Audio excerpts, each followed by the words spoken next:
Millions of people in Southern California are being ordered to cut their water use due to an historic drought. With the dry conditions we're seeing right now, North Bay could see the earliest start to fire season yet. The McKinney fire covers more than 80 square miles and is now the state's largest blaze this year. As this drought has been so severe, growers have had to cut back, which has led to a lot of pain both here on the farm and at the table. We're not looking down the road, and what we're seeing is a diminished capacity to feed our own people. There's not enough being done to capture the water that falls during the good years. The emergency spillway at the Oroville Dam is this morning in its own state of emergency. The time to get these dam projects is ridiculous. It's absurd. It's reasonably comedic.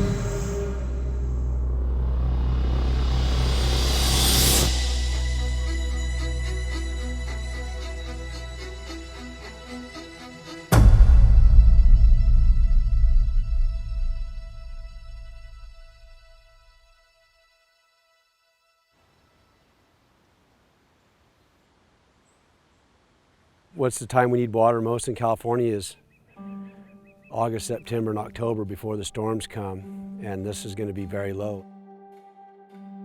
In 2018, it was full and just running over, water everywhere.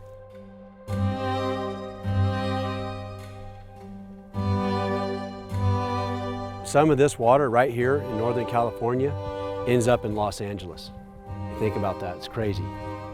Some of this water runs through my ranch and comes to this lake. And some of the water that runs through my farm in Northern California ends up in Los Angeles. That's what the people that came and settled California saw and built. Do we do that anymore? We don't think about the future generations. We have doubled the population of California since 1970s, and we haven't built any infrastructure like this.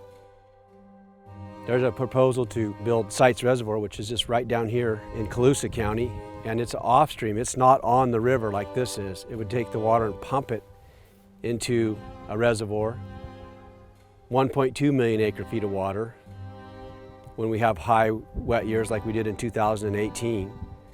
And then that water would be used right now, like when we're in a drought. You know, and Gavin Newsom talks about climate change. What's the solution to climate change? It's like, let's catch the water because our snow is melting earlier. Let's take care of the watershed. That's all the watershed above this lake that feeds this lake, all the way to where my ranch is, which is over 100 miles from here. There's forest between here and there that need thinned. It's really appalling to think that Californians put up with this. It doesn't have to be this way. This drought, 2022, is terrible. Disastrous for farm workers, for farmers, and their communities. We're just outside of Los Banos, coming in to meet up with Eric Wilson. He started the Facebook page, My Job Depends on Ag. He's a farmer like myself, and we're here in the valley. We're going to take a look at his operation and just look at the challenges that he's faced with here in California.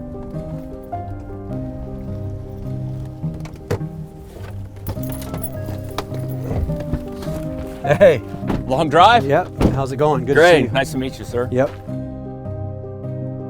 I want to start off by saying you being here is kind of the success of what we've done, because oftentimes social media stuff or political action groups or whatever they raise money to go lobby a politician. Okay, I didn't want to raise any. We didn't. Our group and my co-founder here wasn't about raising money to go pitch money to lobby on agriculture's behalf.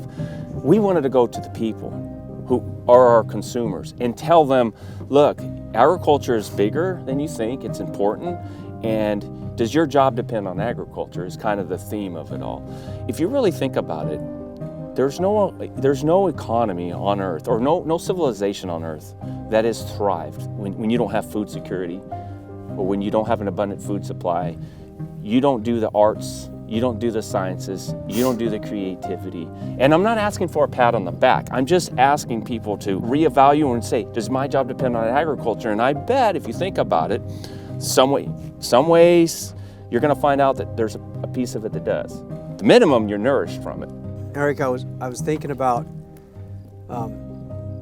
what the impacts that the legislature or the government has had like on your business. I can deal with Mother Nature. Yeah. I'll take her ups and downs. Yeah. But it's the government that I can't that are killing me. As far as the California emissions, you know, like the small engine deal, they don't understand that the small engine in agriculture is just not your lawnmower. It's just not the suburbanite using a lawnmower. Those small engines are used everywhere in agriculture. State regulators voting unanimously late today to put the internal combustion engine on the extinction list. They passed a new rule that bans the sale of new gas-powered cars by the year 2035. The new rule requires California to reach 35% of sales by 2026, then 100% by 2035. All these little engines are used, and if we're going to go all electric, how is this going to work, right? How are we going to have a truckload full of batteries? Batteries, and you know this lack of really seriously consideration of how these policies. I always say that virtue signaling does not make good public policy because it seems like it doesn't involve the consequences of saying something or implementing that sounds good and feels good, but the downstream effects of it that I have to deal with, you have to deal with, there doesn't seem to be people care. It's just, they'll figure it out. And this saddens me. I know a lot of farmers around here and they're beaten down, man. They've been around a block a few times and, you know, I just see the pain in their eyes where we are and where the country's headed.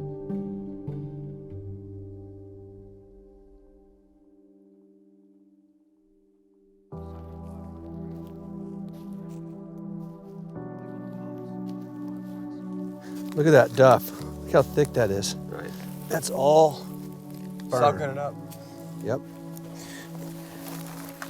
We had 100 years of fire suppression and it's not natural. Right. All these trees, all this brush should have been California naturally burned and it would have thinned all this stuff out. It wouldn't be here. Right. And think about all these trees are sucking up moisture and they're like little straws in the ground. So when it snows, there's so much vegetation that the snow lands on the limbs. Right. And it doesn't even get to the forest floor and it evaporates. And so when I was a little kid, all the springs ran around the ranch. Right. They don't run anymore because there's all this water being lost to evaporation. Well, not just that. I mean, all these fires that are burning all of California. Gavin Newsom keeps talking about climate change, and he's not doing anything for the forest, the biggest emitter of carbon. And you know, people in California are frustrated. This is our watershed. Right. This is what fills up Shasta Lake. Can you imagine what California would be like if we actually had a healthy forest that was thin and open, where the snow actually landed on the forest floor and came out into our meadows, right. Purified, cold, better for fish, better for the wildlife. The other thing too is that we wouldn't have all this cost, these billions of dollars every year that we're using to fight fire, and we're not doing anything about the problem. We're just right. fighting fire, and our fires are getting bigger, and we're spending more money. And start doing recovery and repair after it all happened when we should have been doing it before it even started. If we actually solved the problem with forest fire, our air quality would be better, and Gavin Newsom wouldn't have anything to talk about because right. you know, he's regulating diesel trucks. You know, I'm not against having good, clean emissions coming out of the tailpipe, but the biggest tailpipe is coming out of the forest, and right. we don't talk about it. And if we solve that problem, you know, he wouldn't have anything to scare people with. When you have a haze over your town or your city for months on end, and everyone's like, and it only happens during the summer when the fires are burning. It's happening right in front of your eyes. They don't even show the facts of how it's actually happening.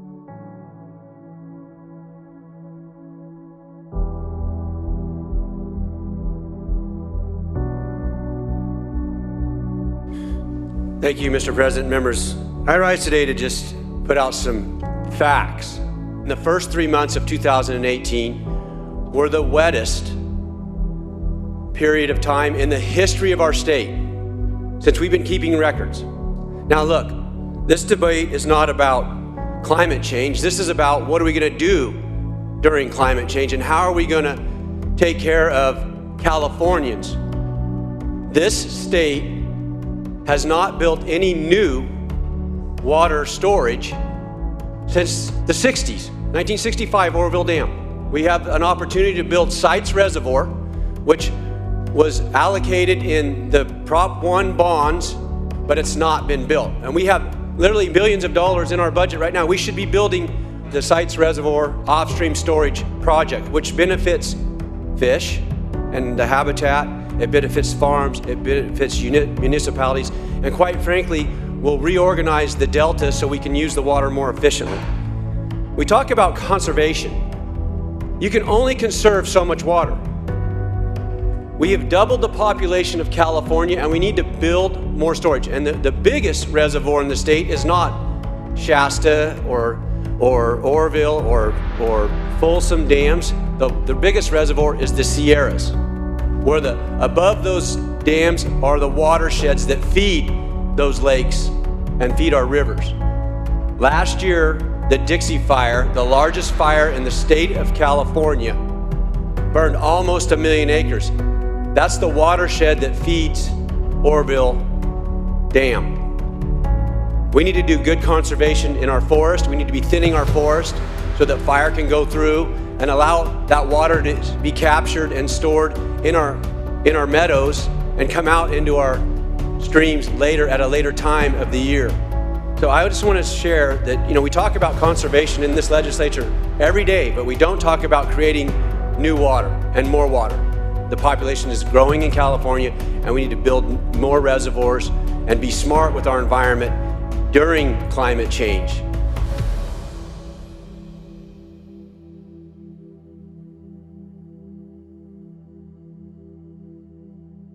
When I become governor, you can count on 3 things. 1, I'm going to tell you the truth. Number 2, I'm going to work as hard for you as I do my own family. And number 3, we're going to do this together. This campaign is about you, the everyday Californian that wants to change this state. There are 3 things I need you to do. Number 1, donate $1 a day. Number 2, tell 10 of your friends to donate $1 a day. And number 3, when it's time for action, I need you to vote, and I need you to get your neighbors to vote. It's time that we work together to change the future for our children and our businesses. With your help, we can get this done. There are 2 ways you can donate. You can go online and you can donate $1 a day, or you can simply donate a one-time contribution to jumpstart our campaign. You can go to briandahle.com for all that information. Join our team and help us take our state back and provide a future for our families and our businesses in California.